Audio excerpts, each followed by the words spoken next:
Hello friends, welcome to Yanish academy. मेरा नाम दानिश अंसारी है। दोस्तों, आज हम द 10 मिनट शो के आज 5वीं क्लास में हैं।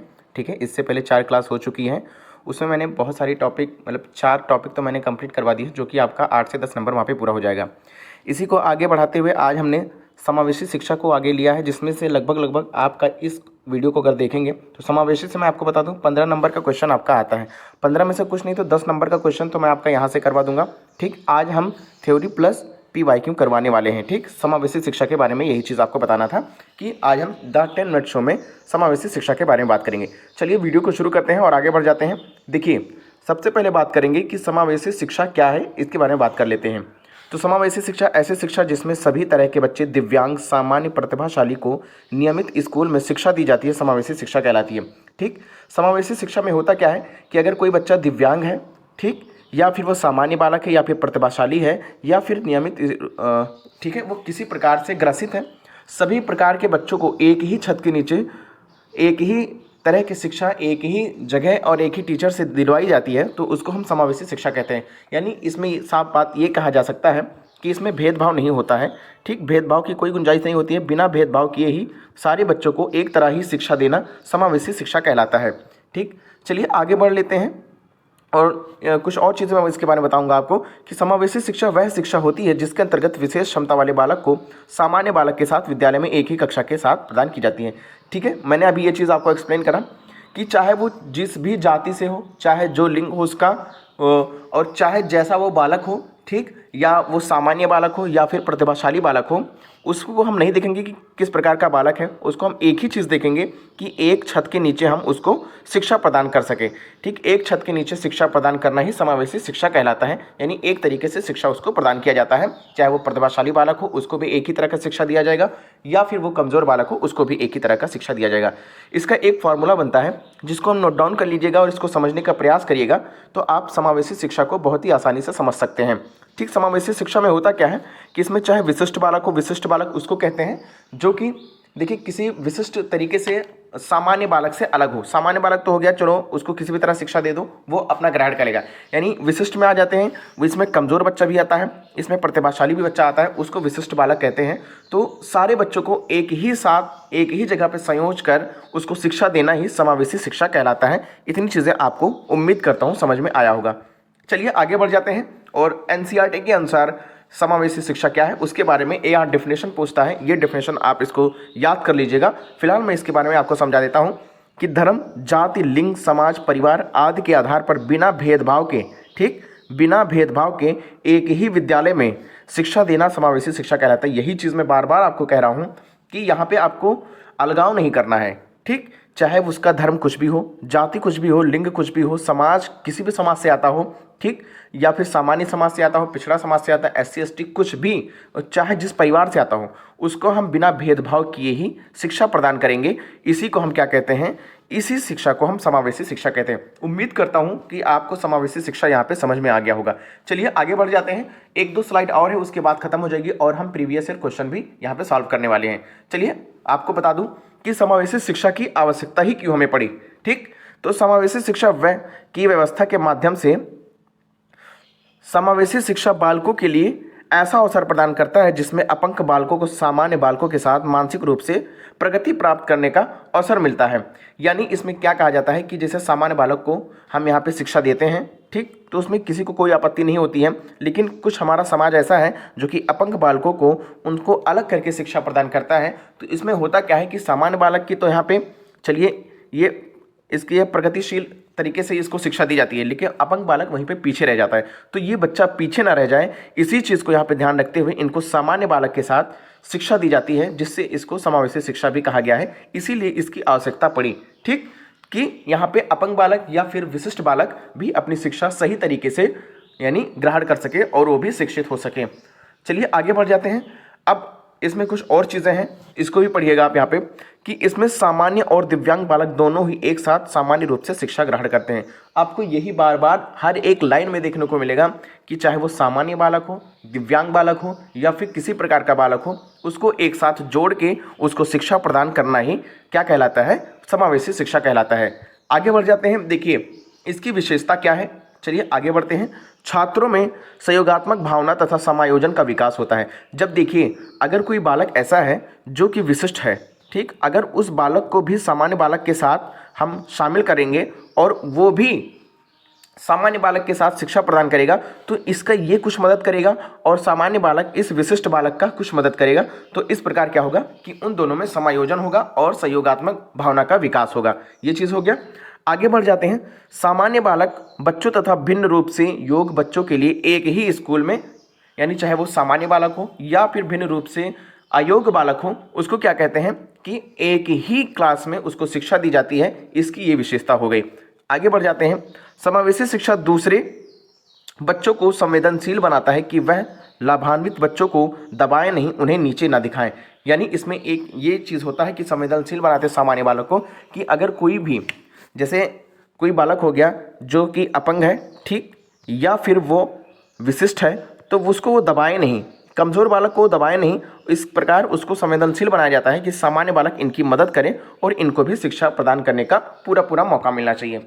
ठीक, अब हम यहाँ से टॉप 10 क्वेश्चन करने वाले हैं। 10 क्वेश्चन में आपका सारी चीज़ें क्लियर हो जाएंगी। आप खुद ही इसका आंसर देंगे और किस प्रकार देंगे आप इस वीडियो में देखेंगे। ठीक, चलिए आगे बढ़ जाते हैं। क्वेश्चन मैं आपको पढ़ के यहाँ पे बता देता हूँ कि सभी के लिए विद्यालय में सभी की शिक्षा निम्नलिखित में से किसके प्रचार वाक्य हो सकते हैं। ठीक, तो ये आपका भी मैंने किसके बारे में बताया है, तो समावेशी शिक्षा के बारे में बताया है। ठीक, आगे मैं एक्सप्लेन करने वाला हूँ आपको, उसको ध्यान से सुनिएगा। ठीक, आगे बढ़ जाते हैं दूसरे क्वेश्चन पे। देखिए, विद्यालयों में समावेशन मुख्यतः केंद्रित होता है। जो समावेशन होता है किस पे केंद्रित होता है, ऑप्शन पढ़िएगा, उसके साथ साथ आप आंसर भी देने का यहाँ पे प्रयास करिएगा। विशिष्ट श्रेणी वाले बच्चों के लिए सूक्ष्म प्रावधान के लिए निर्माण पर, या फिर केवल निर्योग्य छात्रों की आवश्यकताओं को पूर्ण करने पर, या फिर संपूर्ण कक्षा की कीमत पर निरोग बच्चों की आवश्यकताओं को पूरा करने पर, या फिर विद्यालय में निरक्षर अभिभावकों को शैक्षिक आवश्यकताओं पर। ठीक, तो ये किस पे केंद्रित है समावेशन, तो यहाँ पे देखिएगा आप एलिमिनेट कैसे कर सकते हैं। मैंने आपको टैग वर्ड 10 मिनट में पढ़ाया है, उसको भी आप वहाँ जाके इस क्वेश्चन को यहाँ पे टैकल कर सकते हैं कि केवल जो आता है वो हमारा नेगेटिव होता है, हमें यहाँ पे पॉजिटिव आंसर ढूंढना है। ठीक, निरक्षर जो है अभिभावक, यहाँ पे निरक्षर अभिभावक की कोई वैल्यू ही नहीं है यहाँ पे। ठीक, उसको हम अभिभावक के बारे में क्यों यहाँ पे बात कर रहे हैं, समावेशन तो बच्चों के बारे में ही पढ़ाया जाता है। अब हमारा बचा 2 यहाँ पे ऑप्शन, ठीक, जिसमें से विशिष्ट श्रेणी वाले बच्चों के लिए सूक्ष्म प्रावधानों के निर्माण पर, या फिर संपूर्ण कक्षा की कीमत पर निरोग बच्चों की आवश्यकताओं को पूरा करने में। देखिए, निरोग बच्चों की यहाँ पे जो बात कर रहे हैं ये आपका गलत हो जाएगा। निरोग बच्चे नहीं, यहाँ पे सारे बच्चों को, यानी विशिष्ट श्रेणी वाले बच्चों के लिए सूक्ष्म अति सूक्ष्म प्रावधानों के निर्माण पर ही फोकस होता है। तो आपका जो सही आंसर हो जाएगा ये आपका ऑप्शन नंबर पहला सही हो जाएगा। ये यानी विशिष्ट श्रेणी वाले बच्चों के लिए ही इन्हीं पे मुख्य केंद्र होता है समावेशन का। चलिए आगे बढ़ जाते हैं और क्वेश्चन नंबर 3 की बात करेंगे कि जो बच्चों के लिए निःशुल्क एवं अनिवार्य शिक्षा का अधिकार अधिनियम 2009 में लागू हुआ। सबसे पहले मैं आपको बता दूं कि निःशुल्क शिक्षा अनिवार्य अधिनियम कब लागू हुआ, तो ये 2009 में लागू हुआ। यहाँ से एक क्वेश्चन बनता है। ठीक, अब ये किसके लिए लागू हुआ, 6 से 14 वर्ष के लिए, 7 से 13 वर्ष के लिए, 5 से 11 वर्ष के लिए, या फिर 6 से 12 वर्ष के लिए। तो मैं आपको यहाँ पे बता दूं कि ये 6 से 14 वर्ष के लिए सामान्य बालकों के लिए ये निःशुल्क शिक्षा लागू हुआ। एक क्वेश्चन यहाँ से और बनता है कि जो अपंग हैं या फिर और भी दिव्यांग बच्चे हैं वो 6 से 18 साल तक उनको क्या किया जाता है कि जो शिक्षा होती है वो इनको प्रोवाइड करवाई जाती है। ठीक, 6 से 18 साल जो हो गए दिव्यांग के लिए, और नॉर्मल जो बच्चे हैं सामान्य हैं उनके लिए 6 से 14 वर्ष के लिए। चलिए आगे बढ़ जाते हैं। क्वेश्चन नंबर 4 की यहाँ पे बात करेंगे। देखिए, इसको पढ़िएगा आप कि एक शिक्षक को स्कूल में प्रथम बार आए विशेष आवश्यकता वाले बच्चों को एक साथ करना चाहिए। क्या करना चाहिए, देखिए, यानी पहली बार कोई बच्चा आया हुआ है विद्यालय में तो उसके साथ कैसा सलूक शिक्षक को करना चाहिए उसकी बात यहाँ पे कर लेंगे। देखिए, इसको अन्य बालकों से अलग कर देना चाहिए, क्या ये करना चाहिए, या फिर यहाँ पे बच्चों के अभिभावक के सहयोग योजना की चर्चा करनी चाहिए, या फिर उसकी विशेष आवश्यकता के अनुसार विशेष स्कूल में जाने की सलाह देनी चाहिए, या फिर यहाँ पे बच्चे की विशेष आवश्यकता के स्तर की जांच के लिए उसको प्रवेश परीक्षा ली जानी चाहिए।